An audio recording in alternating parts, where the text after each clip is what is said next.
네, 라운드 테이블을 진행하도록 하겠습니다. 저는 광주광역시 도시재생 공동체센터 도시재생 팀장을 맡고 있는 문창동입니다. 오늘 사회를 맡게 됐는데요. 잘 부탁드립니다. 저희가 이제 라운드 테이블에 들어가기 앞서가지고 이제 서두에 여러 가지 주제 발제를 통해서 청년들이 만들어가는 도시에 대해서 얘기를 하고 있는데 저희는 그 주제를 좀 더 재생 현장에서 저희가 진행하고 있는 뉴딜 사업 대상제 안에서 어떻게 청년이란 주제로 한번 정리해보는 시간을 갖는 걸로 제가 방향성을 잡았습니다. 그래서 오늘 패널로 참석해주신 각각의 센터 사무국장님 또 팀장님들이 계신데 이제 현장에서 맞닥뜨리는 여러 가지 이슈들을 저희가 정리를 청년 입장에서 한번 해보고 또 그 사업들에 대해서 한번 향후의 방향성을 논의하는 순서로 진행하려고 합니다. 그래서 주어진 시간이 좀 짧게 주어졌지만 저희가 한 분당 한 7, 8분 정도 이렇게 얘기를 해주시고 거기에 대한 내용을 첨하거나 제언하는 형태로 진행을 하도록 하겠습니다. 안녕하십니까. 광주역 도시재생 현장지원센터에서 근무하고 있는 노여령이라고 합니다. 저는 처음 이 자리를 제안받았을 때 굉장히 당혹스럽고 좀 사실 어떻게 말씀을 해야 할지 막막했는데 사실 지금도 좀 막막합니다. 하지만 광주에 거주하고 있고 또 도시재생 일에 종사하고 있는 청년으로서 오늘 이야기를 좀 풀어나가려고 합니다. 네, 안녕하세요. 저는 동구 도시재생지원센터에서 근무하고 있는 주명옥입니다. 저는 뉴딜 사업 하시면 이제 현장지원센터를 많이 아실 텐데 이제 기초 센터라고 보시면 될 것 같고요. 저희 아무도 관심 갖지 않고 별로 중요하게 생각하지 않았던 소규모 재생 사업을 추진하는 과정에서 만났던 청년들에 대해서 이야기를 해드리려고 합니다. 네, 안녕하십니까. 저는 광주 남구의 백운광장 현장지원센터에서 근무하고 있는 김하무입니다. 저희 센터가 이제 올 상반기에 개소가 되면서 특별히 저희가 청년 활동에 대한 사례로 말씀드릴 내용은 충분치가 않아서 오늘은 청년과 함께할 저희 백운광장 사업이 어떤 내용으로 추진이 될 건지 그런 사업 계획을 잠깐 소개해드리고 또 청년들과 함께할 그런 방향성을 같이 이야기해보고자 합니다. 예, 안녕하세요. 저는 서구 농성 일동 도시재생 뉴딜 사업 현장지원센터에서 일을 하고 있는 오영훈이라고 합니다. 예, 오늘 저는 지금 현재 제가 일을 하고 있는 곳보다는 그 앞전에 일을 했었던 청춘발산 마을이라고 많이 아실 겁니다.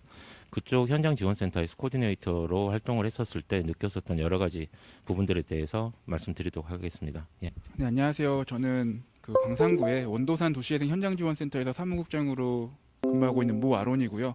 지금 저도 이야기를 들었을 때 저희 사업지가 주거지 지원형이라 청년 활동과도 약간 괴리감이 있고 그런 부분에 있어서 고민을 했었어요. 근데 이제 이야기를 했을 때 와서 사실은 청년들이 도시재생에 참여할 수 있는 부분이 어떤 뭐 크리에이터도 있고 다양한 부분이 있지만 이렇게 지원센터에서 근무하는 것도 하나의 청년의 활동으로 볼 수 있겠구나라고 해서 참여했고 그래서 청년으로서 도시재생 사업을 진행하면서 했던 고민이나 이제 그런 부분들을 좀 이야기하려고 합니다. 네. 안녕하세요. 전라남도 도시재생 지원센터에서 근무하고 있는 강재영 팀장이라고 합니다.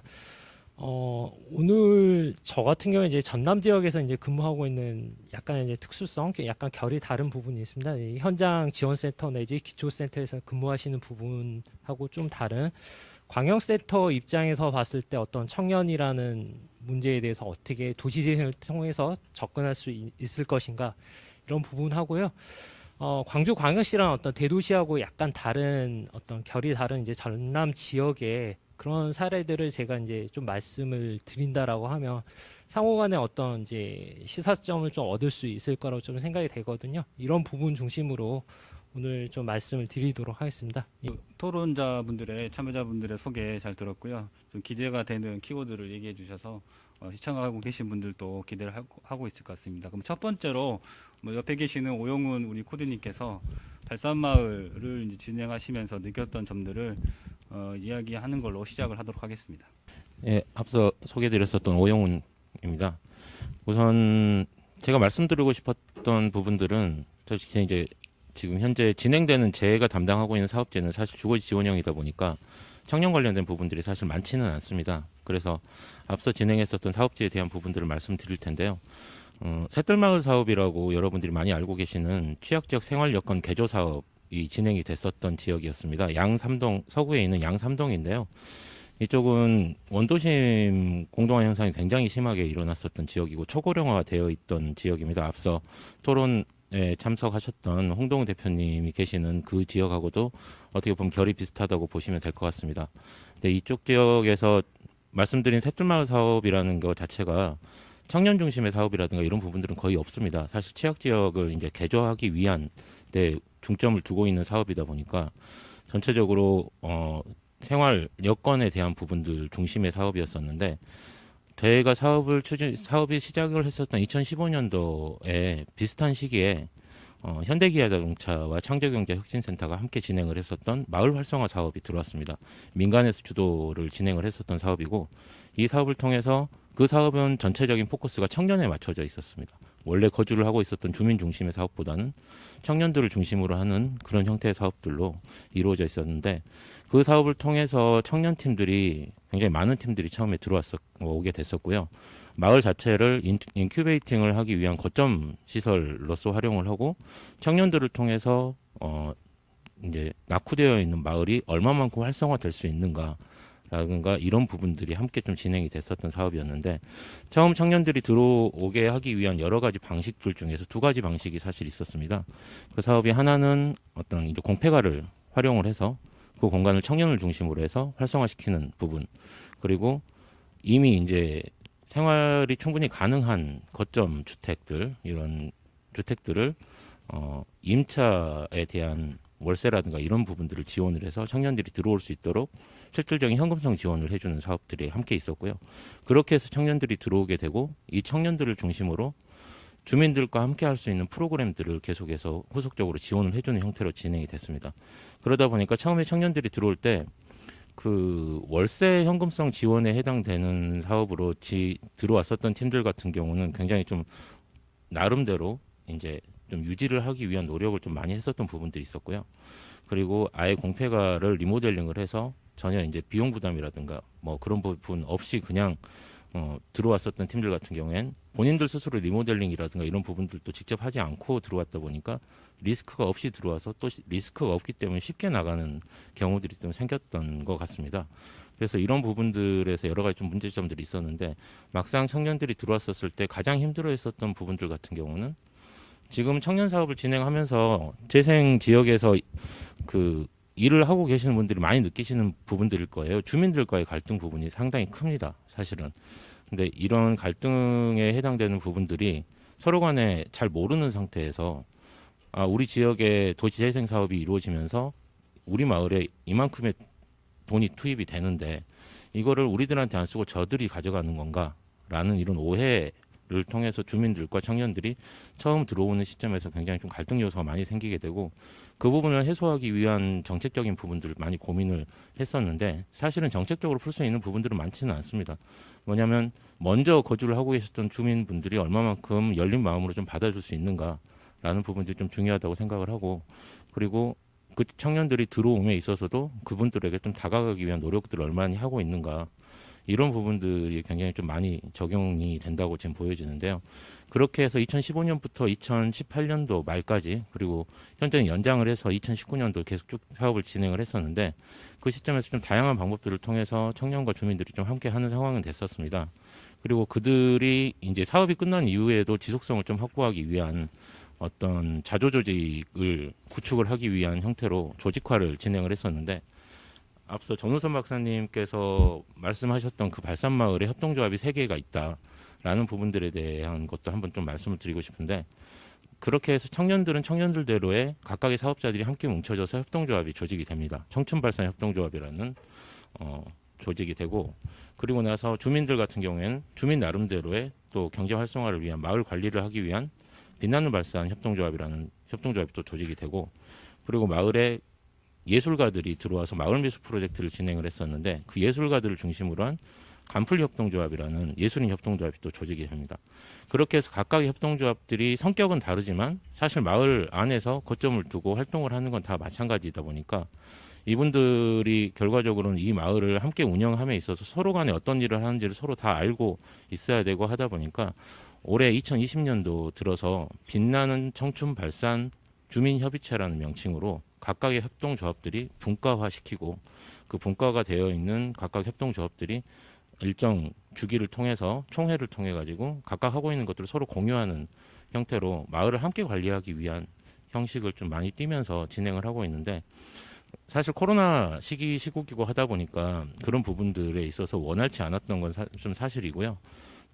주민분들 중에서 고령화 이제 어르신분들이 좀 많다 보니까 이런 부분들에 좀 문제점들이 좀 있었는데, 그런 부분들은 좀 다양한 방법으로 서로 이제 갈등을 해소를 하고 같이 함께 할 수 있는 방향 쪽으로 최대한 맞춰서 이야기를 해보면서 좀 풀 수 있지 않을까. 그래서 오늘 지금 이 라운드 테이블에서 제가 좀 말씀드리고 싶은 것들은 이런 부분에 대한 여러 가지 좀 제안이라든가 이런 부분들에 대해서 함께 좀 고민을 할 수 있는 시간이 좀 되었으면 하는 바람입니다. 예, 여기까지 마치겠습니다. 뭐 주내용은 이제 민간 차원에서 했던 그 사업들을 잘 활용해서 청년들을 유입할 수 있는 실질적인 책이 좀 필요하고 그게 중요하게 생각이 든다라고 말씀을 주신 것 같고, 이에 따라서 주민들도 같이 한번 이렇게 배려하고 또 함께 공유할 수 있는 그런 혜택들이 마련돼야 된다라고 얘기해 주신 것 같고요.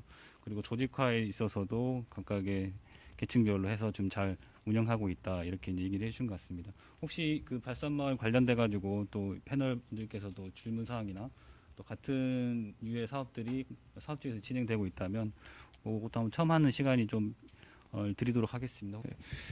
그러니까 청년과에 관한 문제에 있어서 이제 드러나는 게 갈등인 것 같아요. 이제 저 같은 경우도 1913 송정 역세권 이제 도시재생 사업에서 이제 현장지원센터에서 이제 상권지원팀으로 이제 일을 잠깐 했었고, 이제 1913이 가장 이제 핫했을 때 이제 그 이후로 쇠락해가는 시기에 이제 도시재생 사업이 들어왔었는데, 그때 느꼈던 이제 계속 그 갈등이 굉장히 심해져 있었고요. 그러니까는 지역 상인과 이제 기존의 그 이제 1913 송정 역세권 사업으로 들어왔던 이제 청년들 간의 이런 갈등에 대한 부분에서 이제 비슷한 좀 이야기를 할 수 있겠다라는 부분에서 이제 했던 고민들을 잠깐 말씀을 드리면요. 그러니까 결국은 이제 결론적으로만 말하면은 최근에 1913 시장에 가보니까 최초에 들어왔던 상인들은 거의 다 떠났더라고요.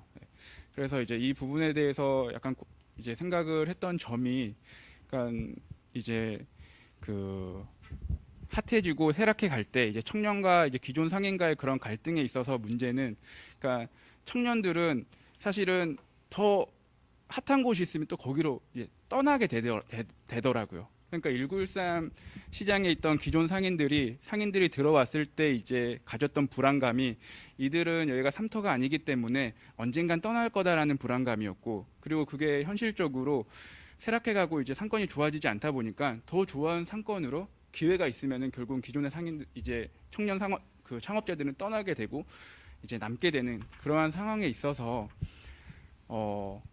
이제 최종적으로 이제 했던 생각은, 결국은 창업자가 이런 개인적으로 경제적으로 성공을 원한다면은 계속 떠날 수밖에 없고, 그러면 공공의 입장에서는 뭐 재생에서 봤을 때는 이런 사람들을 좀 어떻게 해야 될까라고 했을 때 결국은 계속 머무를 수 있는 무언가가 있어야 되는데, 그게 제가 봤을 때는 이제 괜찮아 마을에서 하고 있는 재미인 것 같아요. 그러니까 1913 시장에 들어왔던 창업자분들도 결국은 더 많은 경제적인 이득을 갖기 위해서 왔고, 이제 쇠락해 나갔을 때는 더 좋은 환경으로 떠날 수밖에 없고, 사실은 이 공간도 뭐 해당이 될 수도 있다라고 생각해요. 그렇게 봤을 때 결국은 어떤 지역적인 관점에서, 그리고 그 시장에서 뭔가 다 같이 한 어떤 재미가 있었다면 좀 더 장기적으로 갈 수 있지 않았을까. 쇠락해졌을 때 오히려 떠날 걸 생각하는 게 아니라 이제 어떻게 하면 극복할 수 있을까를 좀 고민하고, 사실은 쇠락했을 때가 기존에 있던 주민들과 이 상인들이 같이 더 규합할 수 있는 기회가 될 수도 있을 거라는 생각을 해요. 항상 모이는 구심점이 되는 건 이제 위기니까요. 근데 그렇게 됐을 때 결론적으로는 상인들은 많이 떠나게 됐고, 이제 기존에 남아있던 사람들은 계속 남게 됐고, 그리고 나서는 또 재생을 필요로 하는 대상지가 되지 않을까라는 이런 생각을 함에 있어서, 그러니까 창업 그리고 청년 활동이 그러니까 그곳에서의 그 공간이 갖는 즐거움과 어떤 의미를 찾지 않는다면은 계속 이런 젠트리피케이션이 일어날 수밖에 없는 구조가 되지 않을까라는 이제 생각을 했습니다. 송정역 같은 경우에는 상업 지역에 좀 관련돼 있는 사항이기 때문에 뭐 상권에 관련돼서 좀 얘기를 해주신 것 같아요. 지역 청년들이 들어왔을 때 향후에 그 지역 애착도를 가지고 또 재미를 보고 지속 가능하게 그곳에 남아서 계속적으로 수익 모델을 만들어가는 게 중요하다 이렇게 얘기해 주신 것 같습니다. 그러면 두 번째로 저희 이제 백운광장 사례를 한번 준비된 자료를 통해서 제가 어떤 활동의 측면이 아니고 사업에 대한 내용으로 설명을 해드려야 될 것 같아서 오늘 자료를 제가 간단히 준비를 했는데요. 지금 첫 번째 보시는 다음 보시면 다음 페이지 넘겨주세요.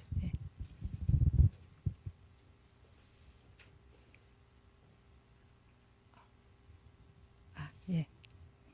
지금 저희가 지금 보고 계시는 것이 저희 백운광장 도시재생 사업의 전체 사업 구상도입니다. 2019년도 상반기에 지정이 돼서 올해부터 본격적으로 사업이 추진이 되고 있는데요.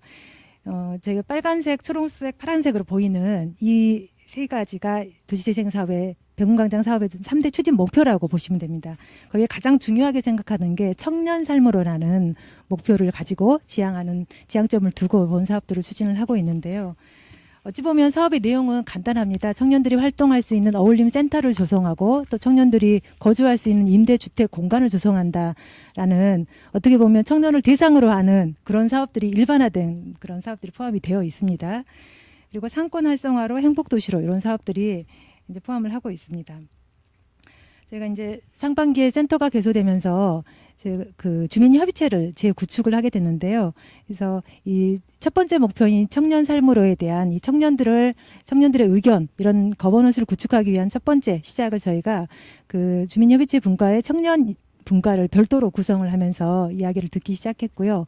그리고 남구는 또 청년 네트워크라는 조직이 또 신규 구축이 됐습니다. 그래서 그 두 개의 청년 조직과 함께 본 사업들을 추진해가기 위해서 대화를 하고 있는 그런 중입니다. 백운광장은 보시는 도면에서 보면 광장이 좀 깨끗하죠.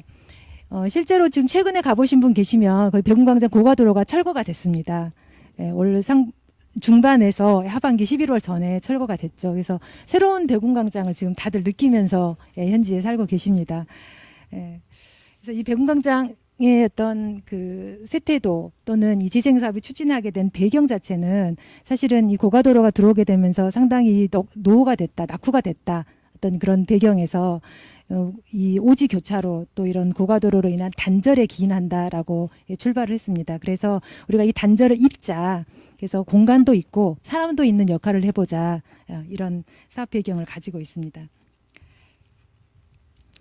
그래서 저희가 이제 청년에 대한 어떤 주요 사업보다는 저희가 추진하고 있는 사업 내용 중에 사람 중심의 어떤 사람이 모여들게 하는 광장을 조성하자라고 하는 그런 사업에는 청년이 다 포함되어 있다라고 보고 말씀을 드리겠습니다.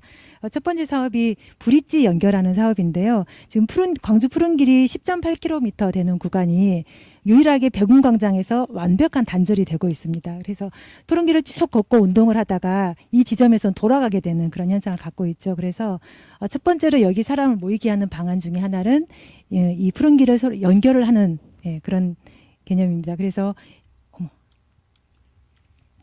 지금 여기 이 푸른 길과 이 푸른 길을 연결을 하는데요. 단순한 어떤 육교의 개념의 어떤 푸른 길을 잇는 것이 아니고 이걸 어떤 문화의 공간까지 개념을 좀 확산시켜서 연결하는 그런 사업을 현재 추진을 하고 있는 그런 내용입니다. 이게 지금 보시는 것이 조감도인데요. 여기가 남구청사입니다. 남구청하고 푸른길을 연결하는. 그래서 현재 오지 교차로로 이 보행권이 단절돼서 상권이 쇠퇴하는 이런 문제점들을 이런 획기적인 어떤 보행 체계를 개선하면서 사람들을 좀 더 모이게 하고 상권을 활성화시키자 이런 개념이라고 보시면 되겠습니다. 다음은 이제 미디어 파사드 조성 사업입니다. 남구청사 외벽을 활용한 어떤 문화 콘텐츠 사업인데요.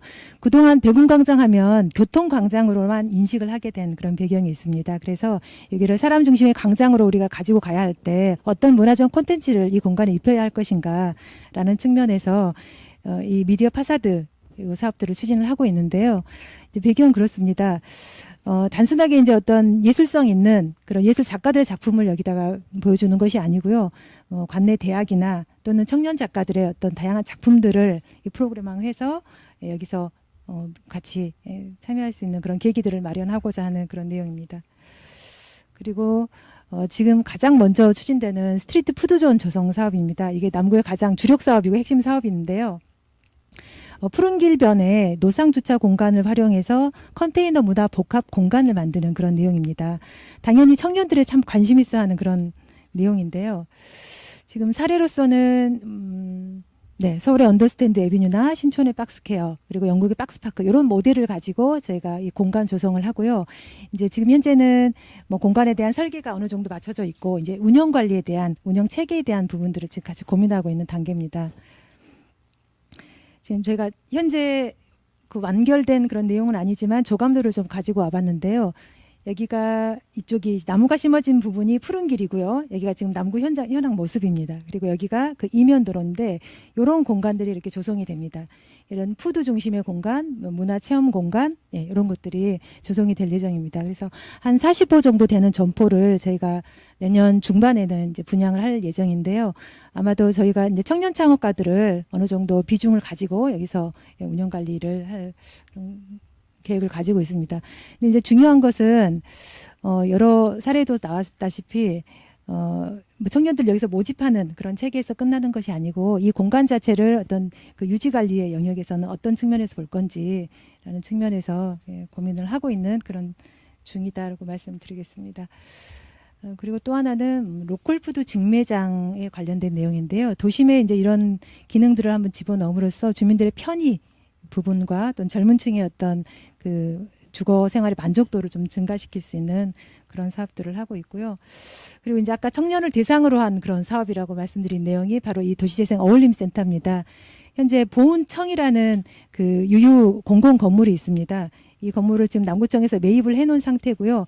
이 공간들을 층별로 이런 청년들을 위한 공간, 연습실, 뭐 코워킹 스페이스 아주 일반적인 현재 개념이 정리가 되어 있습니다. 이 부분들은 저희가 청년 협의체 그리고 청년 네트워크 팀과 이제 고민을 해가면서 조정을 할 계획입니다. 그리고 마찬가지로 청년 창업 지원 사업들이 같이 포함이 되어 있는데요. 엑셀러레이터 뭐 단계별로 이 청년 창업 지원 사업들을 추진해 나가겠다라는 그런 방향성을 가지고 저희가 재생 사업에 선정이 됐고요. 또 하나는 지금 남구에 그 모자보건센터라는 오래된 그런 의료 관련 시설이 있습니다. 그래서 이것들을 보다 좀 획기적으로 이런 복합 건물로 개발을 하면서 청년이 될 수 있겠죠. 신혼부부가 여기 와서 살 수 있는 양육하기 좋은 환경의 어떤 그런 사업 아이템을 가지고 현재 남구가 재생 사업을 추진을 하고 있다라는 걸 말씀드리고요.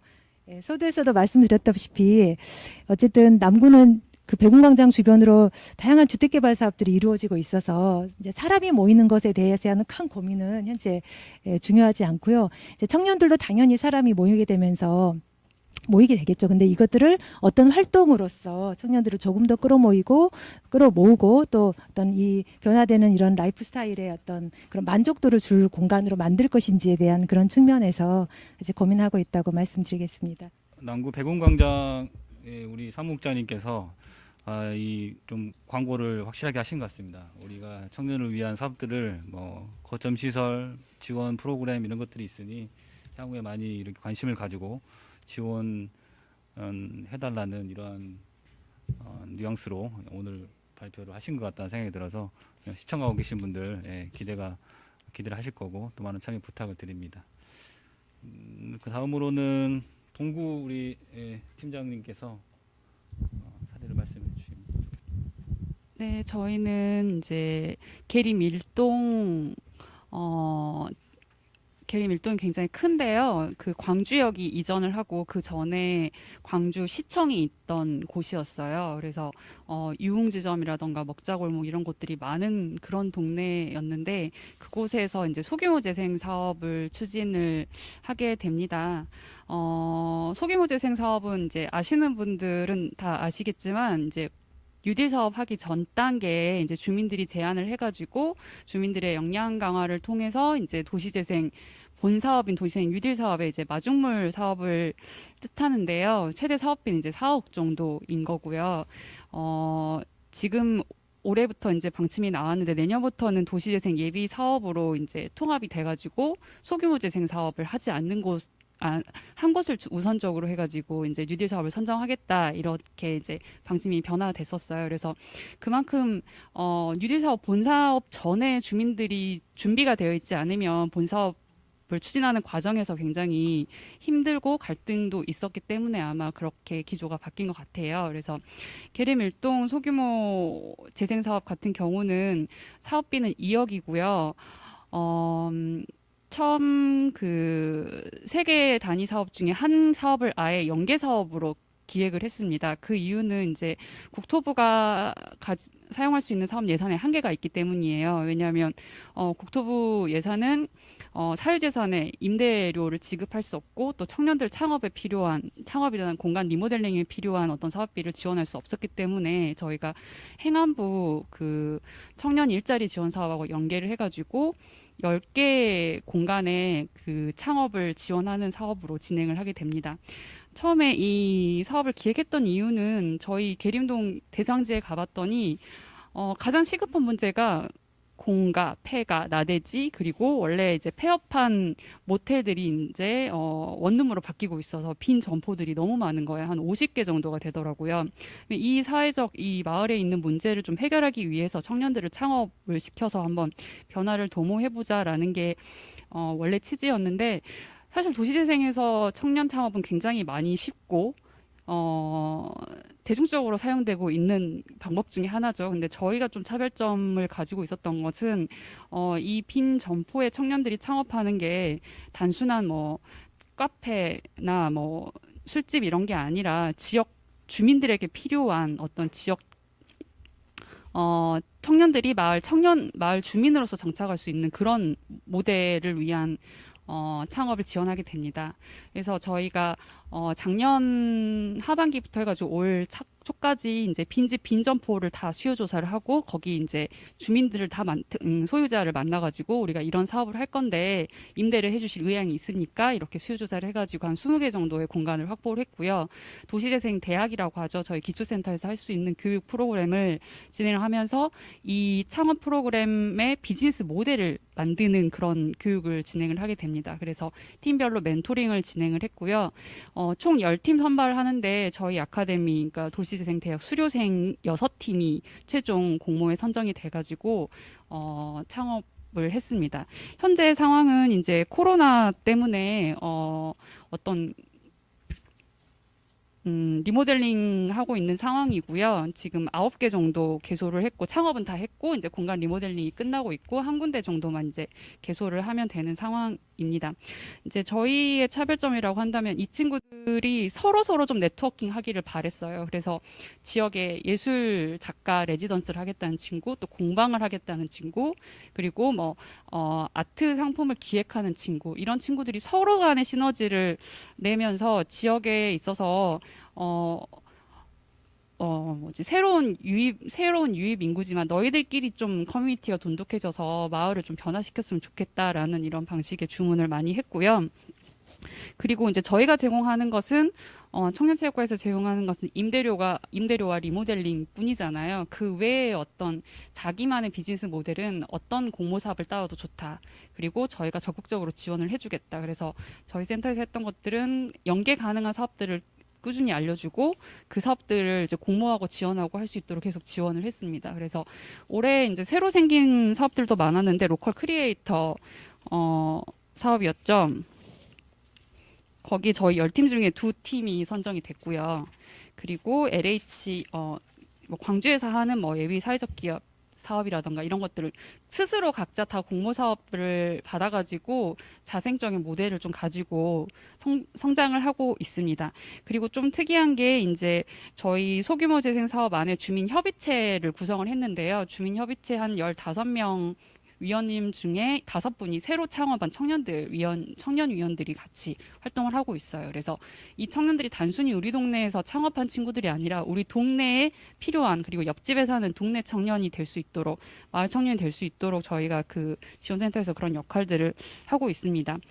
지금까지의 어떤 성과라고 본다면은 정량적으로 보면 10팀이 창업을 했다. 새로운 청년들이 새 공간으로 그 작은 동네에 들어왔다, 이렇게 정량적으로 볼 수 있을 것 같긴 한데 그것보다도 이제 올해 사업을 끝내면서 내년이 정말 중요하겠다라는 생각을 해요. 이 청년들 간에 아까 박사님 말씀하신 것처럼 주민과 청년과 행정가 또 전문가가 서로 어떻게 유기적인 거버넌스를 가져가지고 자생적으로 활동할 수 있을지, 그리고 진짜 저희가 꿈꾸는 지역에서 정말 정착할 수 있을지에 대한 고민을 굉장히 많이 하고 있고요. 앞으로 이 청년들 간에, 그러니까 주민들하고 아까 청년하고 이제 원주민 간의 이제 갈등에 대해서 말씀해 주셨는데, 일단 새로 들어온 친구들이 그런 말씀들을 해줘요. 나 혼자 창업했으면 굉장히 외로웠을 것 같은데 서로 공간도 같이 만들고 공모 사업도 서로 공유하고 이러면서 자기만의 네트워킹을 좀 만들어가고 있거든요. 이제 그걸 조금 확장해서 주민들하고 나누는 것이 내년부터의 미션이지 않을까 이렇게 생각을 하고 있습니다. 네, 굉장히 짧게 또 임팩트 있게 설명해 주신 것 같습니다.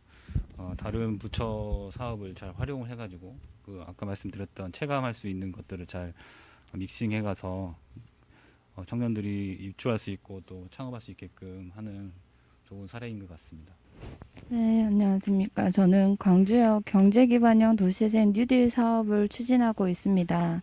네, 광주역 경제기반형 도시재생 뉴딜 사업은 2018년도 활성화 계획이 통과되면서 2019년 저희 현장 지원 센터가 개소되고 사업이 본격적으로 추진이 되고 있는데, 그들 청년들과 함께 호흡을 맞춘 프로그램은 두 가지가 있었습니다. 그 중에 하나는 저희 동구에서 했던 프로젝트와 유사한 엑셀러레이션 프로그램인데요.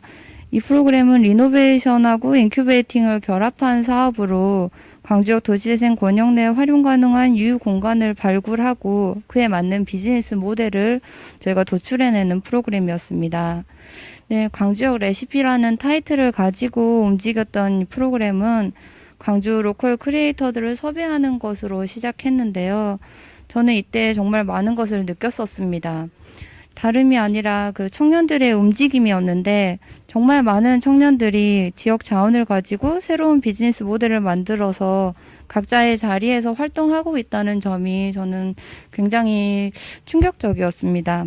그래서 저희 센터는 많은 로컬 크리에이터 대표들과 접촉을 했고, 그들 중에서 광주역에 관심이 있고 광주 도시재생에 참여하고자 하는 5팀을 선발을 해서 유닛 마스터로 섭외를 했습니다. 그리고 참여자들을 모집해서 총 32명이 함께 교육, 견학, 워크숍을 통해서 총 100시간이라는 시간을 함께 했습니다. 저희는 이 프로그램 결과로 5 유닛 모두가 각각 유닛 특성에 맞는 사업 계획을 도출을 했고, 그 소통 프로그램을 통해서 그 사업 계획을 공유하고 제안하는 방법으로 사업이 종료되었습니다. 네, 제가 이 프로그램을 진행을 하면서 가장 힘들었던 점은 그 진취적이고 적극적인 청년들에게 놀이 공간을 제공해주지 못한다는 점에서 조금 아쉬움을 많이 느꼈었습니다. 이들은 서로 간에 이렇게 버무려질 수 있는 시간이나 그런 공간들이 굉장히 필요했습니다. 그래서 도출된 사업 계획 역시 그 청년 플랫폼에 대한 요구가 굉장히 많았습니다. 이것은 저희가 내년에도 지속적으로 풀어나가야 될 숙제라고 생각하고 그 방법에 대해 끊임없이 고민을 하고 있습니다. 그리고 또 한 가지 나머지 그 프로그램 중 하나는 도시재생 입문 교육이었던 청년 아카데미였습니다. 이 교육은 저희 광주권 내에 있는 대학과 연계해서 청년들을 참여를 유도를 했고, 코로나19의 여파로 인해서 전면 온라인으로 진행이 되었습니다. 근데 3D 펜을 활용해서 청년들이 꿈꾸는 도시 혹은 도시재생 아이디어를 구현해보는 시간을 갖게 해서 좀 지루해질 수 있는 온라인 강의에 흥미를 좀 부여를 했습니다. 청년은 저희가 예상했던 것보다도 더 그 도시가 나아갈 방향에 대해서 많은 생각을 가지고 있고 또 각자의 자리에서 도시의 생기를 불어넣고 있습니다. 이제 도시재생 사업은 슬럼화된 공간을 활성화시키는 목적을 가지고 있는데 소프트웨어 사업 대부분이 주민이 중심이 되고 주민이 주도하는 구조로 설계되어 있어서 청년들의 참여를 유도하고 그들에게 투자하는 사업은 사실상 좀 부족하다고 생각됩니다.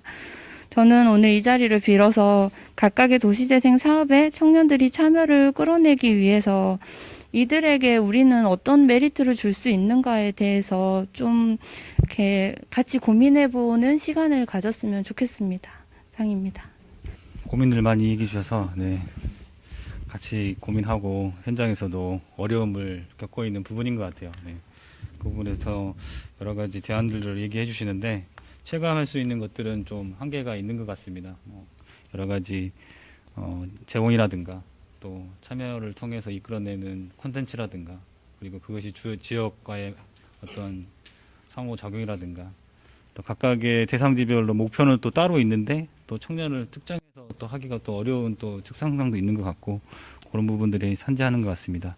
네, 서두에 말씀드렸던 것처럼 사실 주거지 지원형 사업을 맡고 있어서 청년과 관련된 활동은 이제 진행하지 않고 있고 그럼에도 이제 이 자리에 온 건 청년으로서 도시재생에 참여할 수 있는 방법이 뭐 창업이나 크리에이터나 아니면은 뭐 주민이나 다양한 방법이 있겠지만 이렇게 센터에서 중간 지원 조직에서 이제 근무하는 것도 하나의 방법이 될 수 있겠다라는 생각에 이제 이 자리에 오게 됐고요.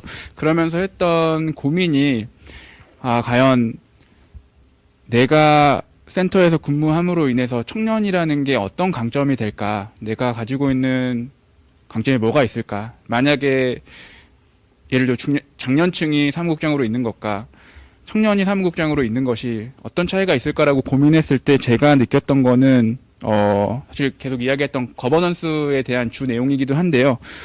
이제 가교 역할에 대한 부분이었어요. 그러니까 예를 들어서 저 같은 사실은 센터가 뭐 거버넌스라고 이야기하면 전문가, 뭐 행정, 주민 뭐 이렇게 있지만 그 가운데 역할에서 할 때 우선은 행정하고 굉장히 자주 만납니다. 행정하고 뭐 일주일에 많으면은 뭐 두세 번 그리고 계속 이야기 나누고 근데 그렇게 할 수 있는 게 청년이어서 그런 것 같아요. 왜냐하면 사업을 맡고 있는 주무관도 나이대가 비슷하고 이야기가 통하고 만약에 제가 장년층이었다면 어려웠을 것 같아요. 그래서 사실은 청년이라는 게 이게 좀 이상하게 들릴 수도 있겠지만 좀 부담이 없고 그리고 사실 실수에도 좀 용납이 되는 게 청년인 것 같아요. 저 사무국장이라는 무거운 좀 직함을 갖고 있기는 한데 그럼에도 이제 뭔가 관계에 대해서 실수를 했거나 뭔가 잘못을 했을 때 그래도 주민분들도 뭐 우리 아들 같다 뭐 받아들여지는 부분도 있고 그럼으로 인해서 더 이제 주민들한테도 쉽게 다가갈 수 있는 그런 점이 있는 것 같고요. 그래서 계속 이야기했듯이 거버넌스가 정말로 중요한데 잘 되고 있는지 잘 모르겠어요. 근데 그럼에도 불구하고 청년이기 때문에 그 가교 역할을 함에 있어서 각자 접근할 분들이 부담 없이 올 수도 있고 그리고 거기에 대해서 좀 더 서로의 역할을 이해하게 만드는 이런 기회들도 좀 더 청년이기 때문에 더 쉽게 마련해 줄 수 있다는 점도 있는 것 같더라고요. 그래서 우선은 이 자리에서 뭐 말씀드리는 거는 꼭 청년이 다양한 방법으로 도시재생에 참여할 수 있고 그러한 방법들 중에 뭐 저 같은 경우도 있다라는 걸 이야기를 하고요. 그리고 두 번째로는 사실 도시재생에서 청년이라는 게 뭘까라는 좀 생각을 많이 했어요. 이제 이 자리에 오게 되면서 그래서 제가 이제 가지게 된 생각은 사실은 청년이 저 정말로 중요하다라고 생각해요. 그러니까 제가 경험적으로 다 그렇진 않겠지만 주거지 지원형에 있으면서 그리고 재생사업에 있으면서 느꼈던 부분은 장년층은 변화하지 않는구나. 기존에 사실은 그 장년분들은 생활에 있어서 안정이 필요하고 그런 분들한테 사실은 도시재생이란 더 나은 인프라를 만들어주는 거지 자기들이 새로 콘텐츠를 생산하는 걸 원하진 않거든요. 사실 그렇게도 저는 어렵다라고 봐요. 왜냐하면 일을 그만두고 크리에이터가 뭔가 컨텐츠를 생산하세요 아니면 이 일을 하세요라고 말하기에는 굉장히 불확실한데 그분한테는 가정도 있고 그렇게 봤을 때 사실 청년이란 좀 더 부담이 없지 않을까. 그리고 이제 이런 관점에서 봤을 때 예를 들어서 도시재생을 요즘 패러다임이라고 많이 이야기하는데 그런 이제 도시에 대한 관점 패러다임이 변화했을 때 사실은 장년층 50대 분이 뭔가 바뀌었을 때 그분이 활동할 수 있는 연은 10년이라면 청년에게 제가 30대인데 제가 앞으로 도시재생을 지금 여기서 가지고 있는 어떤 관점이나 패러다임은 전 40년, 30년은 제가 이걸 가지고 살 거라고 생각하거든요. 그러니까 이렇게 봤을 때 장기적으로 봤을 때 청년이 사실은 도시재생에서 좀 가장 중요하지 않을까 그러면서 이제 사실 도시재생과 청년이 연계가 어려운 부분 중에 하나라고 생각하는 게 사실은 청년을 많이 도시재생에서 사업의 대상으로 보지 파트너라고 생각을 하진 않는 것 같아요. 네. 제가 재미난 경험을 했었는데 예전에 이제 해방촌이 굉장히 핫했을 때예요. 좀 오래됐죠. 해방촌에 이제 프리마켓을 하고 있어서 이제 거리를 건너고 있는데 이제 판매하시는 분도 있었고 그 옆에 있는 분들도 있었는데 세 분이서 이야기를 하다가 어떤 일을 하세요라고 하니까 프리마켓에 팔고 있는 분은 해방촌의 주민이었고 그리고 옆에 있던 분은 이제 프리즘에서 일하고 있는 그래서 재생에서 어떻게 보면 용역을 맡고 있는 분이었고 이제 저는 센터에서 일하고 있는 중간 지원 조직에서 일하고 있는 사람이었고 그래서 이제 이런저런 이야기를 하면서 사실 주민분들한테 도시재생을 아세요라고 하니까 잘 모르더라고요. 그리고 해방촌에 있는 굵직굵직한 이제 어떤 기반 있는 단체들에 가서도 도시재생에 대해서 이야기했을 때도 모르시더라고요. 그러니까 왜 모를까라고 이제 그때는 나는 이렇게는 안 해야겠다라고 생각하고 왔는데 결국은 지금 저를 돌아보면 비슷한 것 같아요. 네, 과연 지역에 있는 네트워크들을 잘 활용하고 있냐라고 했을 때 대답이 어려울 것 같아요. 그러니까 여기에 대해서 생각했을 때 결국은 그러니까 도시재생이 사업으로서 진행되고 있고 이 사업은 목적이 있기 때문에 청년의 역량이 자라날 때까지 기다려주기가 어려운 것 같아요. 그리고 사업이기 때문에 청년이 참여를 해도 예산을 가져간다면 용역사로 보지 사실 청년으로 잘 보지 않거든요. 그래서 사실 파트너라고 이야기를 하는데 실질적인 사업 내에서는 그게 어렵구나. 그래서 청년들을 좀 봤을 때 사실 지금 이제 어떤 한참 일을 배우고 뭔가 배워가야 될 사람으로 이제 주체로 보고 이제 거기에 대해서 각 입장들이 이제 이러한 부분을 이해를 해주는 게 필요하다라고 이제 생각을 하고요. 그래서 진짜 뭐 갑을 관계가 아니라 재생 사업에서도 청년들이 필요하고 오히려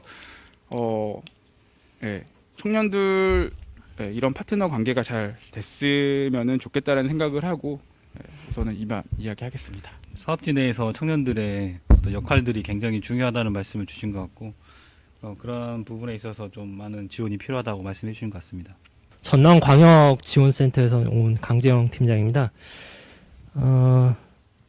오늘 저희가 이 자리에서 이제 대략 한 2시부터죠. 지금까지 계속 청년에 대해서 얘기를 하는데 근본적으로 왜 청년에 대해서 저희가 고민을 해야 되는가라는 그 생각을 해봤어요.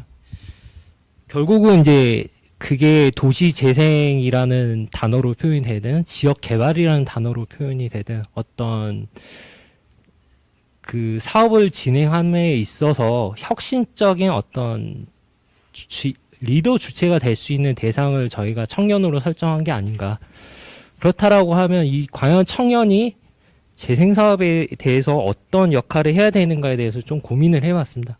즉 다시 말해서 어떻게 하면 청년을 끌어들일 것인가. 이 부분은 굉장히 이제 재생 사업이라고 하는 어떤 지속 가능성이 이제 핵심이 될 것 같은데요. 제가 이제 제 나름대로 이제 전라남도 같은 경우는 또 이렇게 도농 복합 지역이고 지방 중소도시가 있으면서 또 이제 굉장히 좀 규모가 작은 군 지역이 섞여 있는 지역이다 보니 굉장히 이 지속 가능성을 담보하기 위한 어떤 추진 주체에 대한 고민이 굉장히 좀 깊습니다.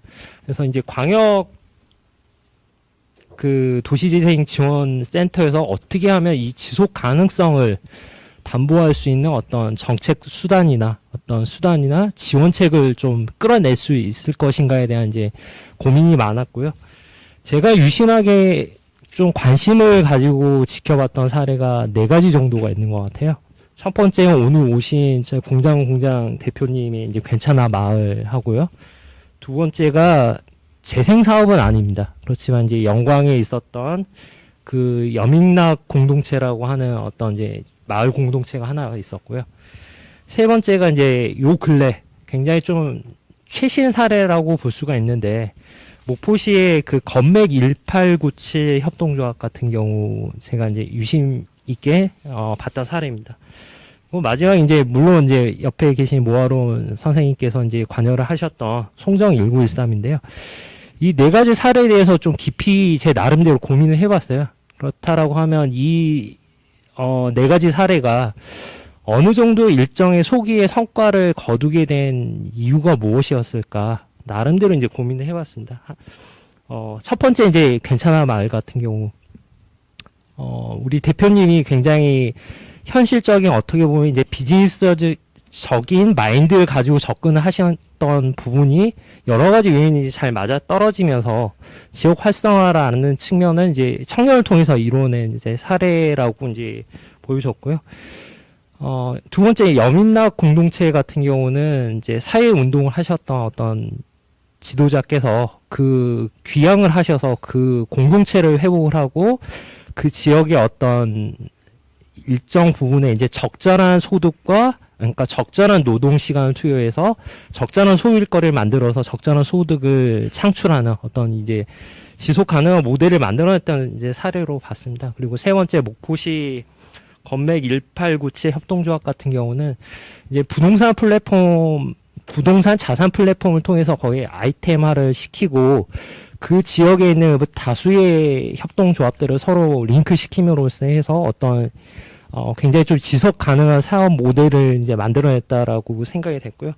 송정 1913 같은 경우는 이제 현대카드라는 어떤 국내에 어떤 마케팅력이 있는 어떤 대기업이라고 해야 되나 이런 부분들을 이제 도움을 받았다라고 생각이 됐습니다. 그럼 이 네 가지 제가 이제 고민했던 이 사례들을 이제 유심히 나름대로 내렸던 결론은요.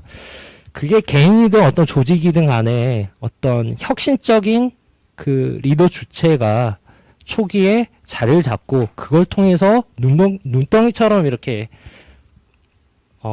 그 규모를 키우면서 그 지역을 활성화시키는 어떤 모델이 되지 않았나 이렇게 생각이 되고요. 저희가 오늘 고민하는 어떤 이 청년이라는 주체가 결국은 혁신적인 주체로서 지역의 어떤 자산을 이용한 지역 브랜드화를 통해서 지역을 활성화하는 어떤 이제 모델을 만들어야 된다라는 측면에서 이제 접근이 되는 것 같습니다. 이제 일례로 이제 조금 다른 예가 될 수 있겠는데 이제 실리콘밸리 같은 경우는 기술 중심의 어떤 스타트업이 중심이 되는 어떤 수익 모델이라고 한다라고 하면 저희가 고민하는 어떤 그러니까 청년을 통한 창업이라는 부분은 결국은 지역의 고유한 문화 자산 자원을 좀 활용을 해서 장소성에 기반을 해서 그 주체 혁신 주체가 청년이 되는 어떤 이런 사업 모델이라고 생각이 됩니다. 그래서 결국은 이제 제가 처음에 가졌던 이제 고민의 첫 출발로 이제 돌아간다라고 하면요. 그럼 과연 어떻게 열악한 환경에 있는 군지역이든 지방 중소도시든 혁신의 주체로 청년을 끌어들일 수 있을까라는 이제 원론적인 이제 의문으로 다시 돌아가게 됩니다.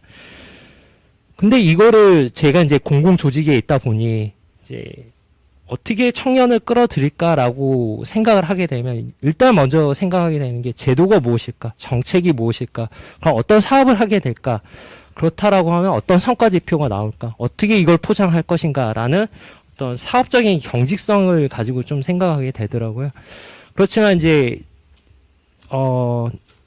괜찮아 마을 같은 경우는 이제 사실 어떤 사업적인 저희가 공공의 영역에서 말하는 어떤 제도나 지원, 이 사업이라는 측면에서 출발한 게 아니라 굉장히 어떤 포구나 돌아갈 수 있는 안식처라는 어떤 효용을 비즈니스적인 마인드로 좀 포장을 해서 사업화시킨 어떻게 보면 재미라는 측면으로 좀 접근을 했던 부분들이 강한 것 같습니다. 그래서 과연 이 청년을 통한 도시 재생이라는 어떤 궁극의 목적을 달성하기 위해서는 혁신 주체로서 청년을 어떻게 유입을 할 것인가.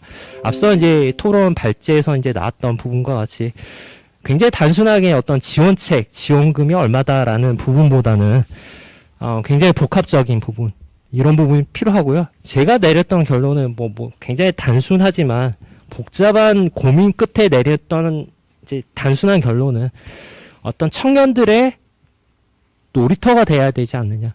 근데 이게 물론 현실적으로 가능할지 안 할지 모르겠습니다. 근데 이제 그런 어떤 테스트베드의 역할, 그다음에 리빙 랩으로서의 역할을 좀 충실히 할 수 있는 어떤 그런 부분들에 대해서 고민이 돼야 된다라는 정도에서 저 이제 소감을 이상으로 마치겠습니다.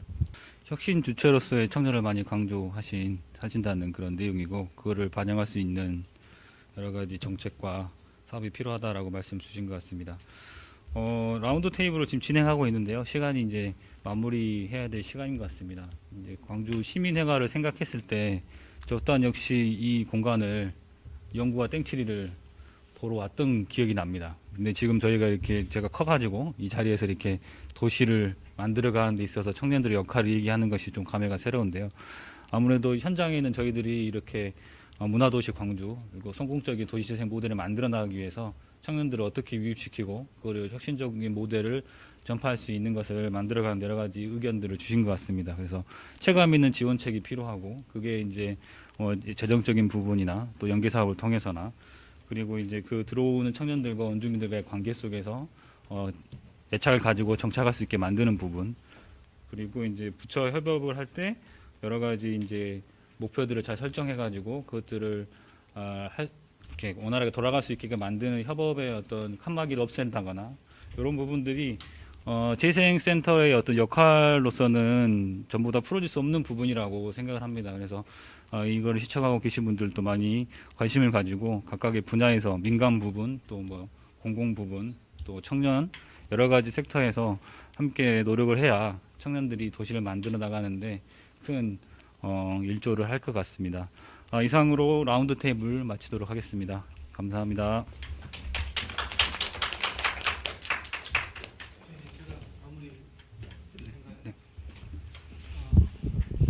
지금 한 2시부터 시작해가지고 한 3시간 반 정도 진행을 했는데요.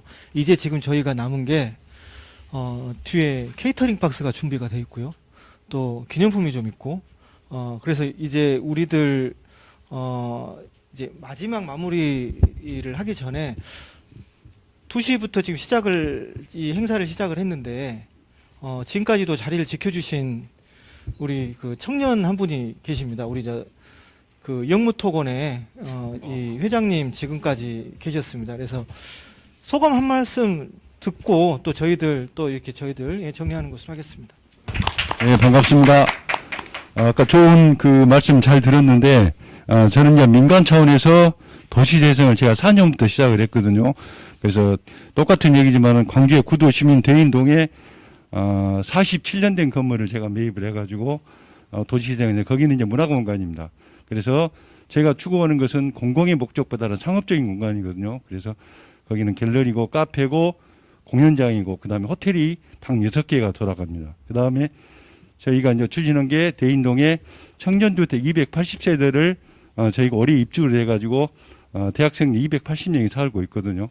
그래서 이제 그런 공간들 또 거기에 창업 공간들은 청년들이 창업할 수 있게끔 음식점을 지원해가지고 지금 열심히 돌아가고 있습니다. 그래서 광주라는 데가 여러 어려운 사업도 있고 그러지만 그런 도시의 재생을 살려야 된다. 그게 저희 기업하는 사람이 또 참여를 해야 되는 부분이고 또 나가시면은 최근에 김내가2라는 공간을 저희들이 만들어서 광주의 또 구도심을 살리는 그런 정책들을 진행하고 있습니다. 그래서 광주가 더 많은 공간으로 성장하려고 그러면은 이런 기업들이 좀 많이 참여를 해가지고 같이 그런 재생을 이루어야 되는 것이 맞지 않냐 그런 생각을 해보고 오늘 너무 좋은 말씀 잘 들었고 저도 앞으로 사업하는데 많이 참고해가지고 지역에 광주가 더 많이 성장하는 데 노력하겠습니다. 감사합니다. 네, 감사합니다. 이제 마지막 말을 길게 하면 안 되고요. 저는 창업한 지 6년 됐습니다. 6년 됐는데 저도 이제 공공에 있다가 지금 이제 민간에서 지금 이제 회사를 운영한 지 이제 6년 차 됐는데 오늘 또 새롭게 자극받고 공부하고 또 다시 또 영해지고 하는 느낌을 받고 갑니다. 저희들이 오늘 행사 이외에 12월 10일 날 또 2차 포럼 준비되어 있습니다. 그래서 2차 포럼도 관심 있게 봐주시기를 바라고요. 오늘 행사 마치겠습니다. 고맙습니다.